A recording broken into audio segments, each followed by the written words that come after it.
bauran. Ada produk. Yang pertama, teh melati. Produk utama teh botol Sosro adalah teh melati dalam kemasan botol. Rasa teh melati yang khas dan menyegarkan menjadi ciri khas brand ini. Yang kedua, Sweet Tea Sosro.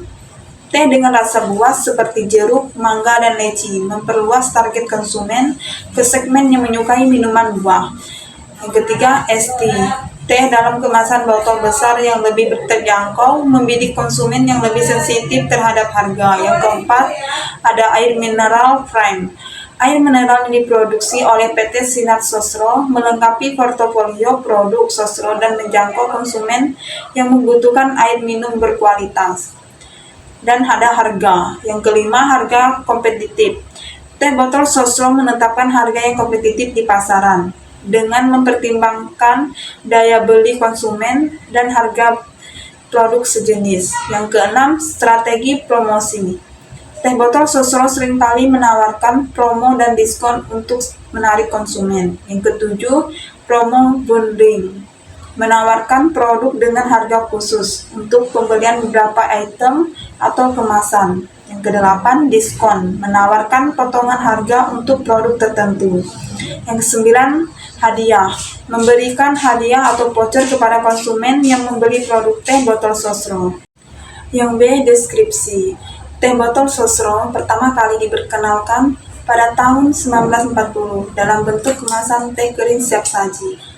Namun, pada tahun 1969, keluarga Sosro Jojo berinovasi dengan menjual teh dalam kemasan botol, menjadikannya produk teh pertama yang dijual dalam botol di Indonesia. Bentuk botol yang dikenal saat ini mulai digunakan pada tahun 1974. Sejak tahun 1990-an, teh botol Sosro juga dikemas dalam bentuk kotak 200 ml dan 250 ml. Bauran pemasaran. Tempat. Yang pertama, distribusi luas. Teh botol Sosro memiliki jaringan distribusi yang luas di seluruh Indonesia, menjangkau berbagai toko retail, supermarket, warung, dan kios. Kedua, ketersediaan yang mudah. Produk teh botol Sosro mudah ditemukan di berbagai tempat, baik di kota besar maupun daerah terpencil. Yang ketiga, strategi penempatan. Teh botol Sosro menempatkan produknya di tempat yang strategis. Yang keempat, rak pendingin. Penempatan produk dalam rak pendingin menjaga kesegaran teh. Kelima, display menarik. Penyusunan produk dalam display menarik perhatian konsumen dan meningkatkan penjualan. Selanjutnya, promosi. Pertama, iklan. Teh botol Sosro menggunakan berbagai media iklan seperti televisi, radio, media cetak, dan media online. Kedua, promosi langsung. Teh botol Sosro seringkali melakukan promosi langsung. Yang ketiga, sampling. Memberikan sampel produk kepada konsumen secara gratis. Keempat, digital marketing. Teh botol Sosro menggunakan platform digital untuk berinteraksi dengan konsumen. Kelima, media sosial. Membuat konten menarik di media sosial untuk membangun engagement dengan konsumen. Selanjutnya, proses. Yang pertama, proses produksi yang higienis. Teh botol Sosro menerapkan proses produksi yang higienis dan berkualitas untuk memastikan kualitas produk yang baik. Kedua, sistem distribusi yang efisien.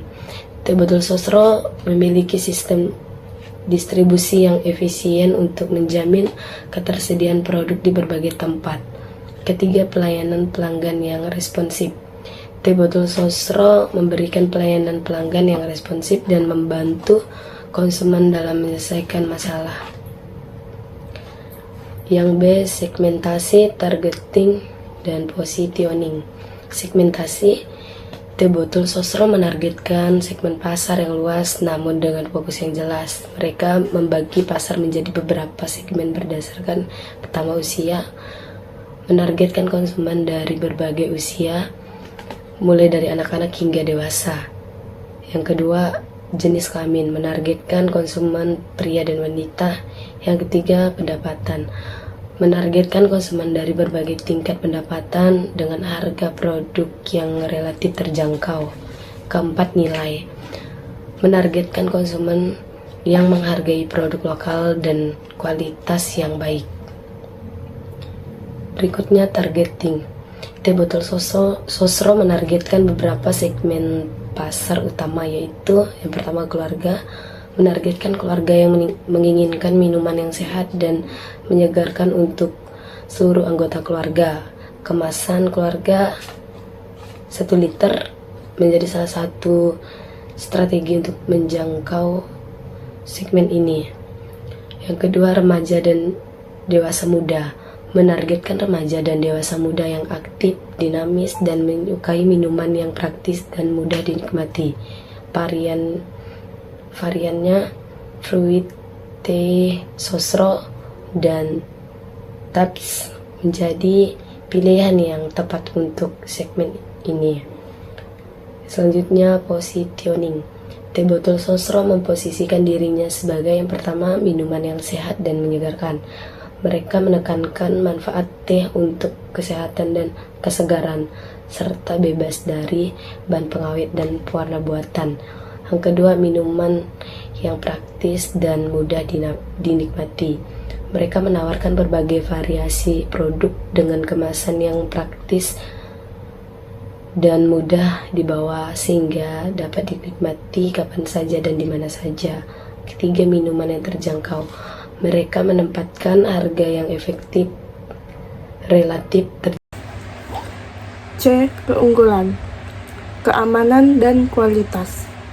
Teh botol sosro dikenal dengan kualitasnya yang tinggi dan proses produksinya yang higienis. Ini memberikan rasa aman dan kepercayaan kepada konsumen, menjadikannya pilihan yang lebih disukai dibandingkan dengan minuman teh botol. Yang kedua, rasa dan aroma yang khas. Sosro berhasil menciptakan rasa dan aroma teh yang khas yang disukai oleh banyak orang Indonesia. Ini menjadi faktor penting dalam membangun loyalitas konsumen karena mereka merasa terbiasa dan nyaman dengan rasa teh sosro. Yang ketiga, harga yang terjangkau. Teh botol sosro menawarkan harga yang relatif terjangkau dibandingkan dengan minuman teh botol lainnya. Ini menjadi faktor penting dalam menjangkau konsumen dari berbagai lapisan masyarakat sehingga meningkatkan penetrasi pasar. Identifikasi elemen pemasaran internasional dari merek lokal. Merek lokal seperti teh botol sosro dapat memanfaatkan beberapa elemen penting untuk sukses di pasar internasional. Yang pertama, membangun keunggulan kompetitif. Merek lokal perlu menetapkan keunggulan kompetitif yang unik yang membedakan mereka dari pesaing internasional. Ini bisa berupa kualitas produk yang unggul, harga yang lebih kompetitif, atau nilai-nilai budaya yang kuat. Yang kedua, mengenal pasar internasional. Memahami budaya, preferensi, dan kebutuhan pasar internasional sangat penting. Ini termasuk mempelajari kebiasaan konsumen, tren pasar, dan regulasi yang berlaku. Yang ketiga, promosi dan pemasaran yang tepat sasaran. Merek lokal perlu mengembangkan strategi promosi dan pemasaran yang tepat sasaran untuk menjangkau konsumen internasional. Ini bisa melalui penggunaan media sosial, kampanye digital, atau kerjasama dengan influencer lokal. D. Adaptasi budaya. Teh botol sosro telah berhasil mengadaptasi produk dan strategi pemasarannya dengan budaya Indonesia, menjadikannya minuman yang sangat populer di negara ini. Beberapa contoh adaptasi budaya yang diterapkan sosro. Yang pertama, rasa dan aroma. Sosro telah menciptakan rasa dan aroma teh yang khas dan disukai oleh orang Indonesia. Mereka memahami bahwa orang Indonesia menyukai teh dengan rasa yang manis dan sedikit pahit, dan telah menyesuaikan produknya dengan preferensi ini. Yang kedua, kemasan. Kemasan teh botol sosro didesain dengan warna-warna cerah dan gambar yang menarik. yang sesuai dengan selera konsumen Indonesia. Mereka juga menggunakan bahasa Indonesia yang mudah dipahami oleh semua kalangan. D. Negara target. Sosro belum secara aktif memasuki pasar internasional dengan skala besar, namun berdasarkan analisis SWOT dan elemen pemasaran internasional, beberapa negara yang berpotensi menjadi target pasar Sosro adalah yang pertama, negara dengan kebiasaan minum teh. Negara-negara seperti Inggris, India, dan Tiongkok memiliki kebiasaan minum teh yang kuat sehingga dapat menjadi target pasar yang baik untuk teh botol Sosro. Yang kedua, negara tren minuman sehat. Negara-negara dengan tren minuman sehat seperti Jepang, Korea Selatan, dan negara-negara di Eropa dapat menjadi target pasar yang baik untuk teh botol Sosro jika mereka dapat menunjukkan bahwa produk mereka sehat dan alami. Yang E. Peluang dan tantangan globalisasi merek. Teh botol Sosro memiliki potensi besar untuk perkembangan di pasar global mengingat beberapa peluang berikut. 1. Kualitas dan rasa yang teruji. Teh botol Sosro telah dikenal dengan kualitas dan rasa yang baik di Indonesia.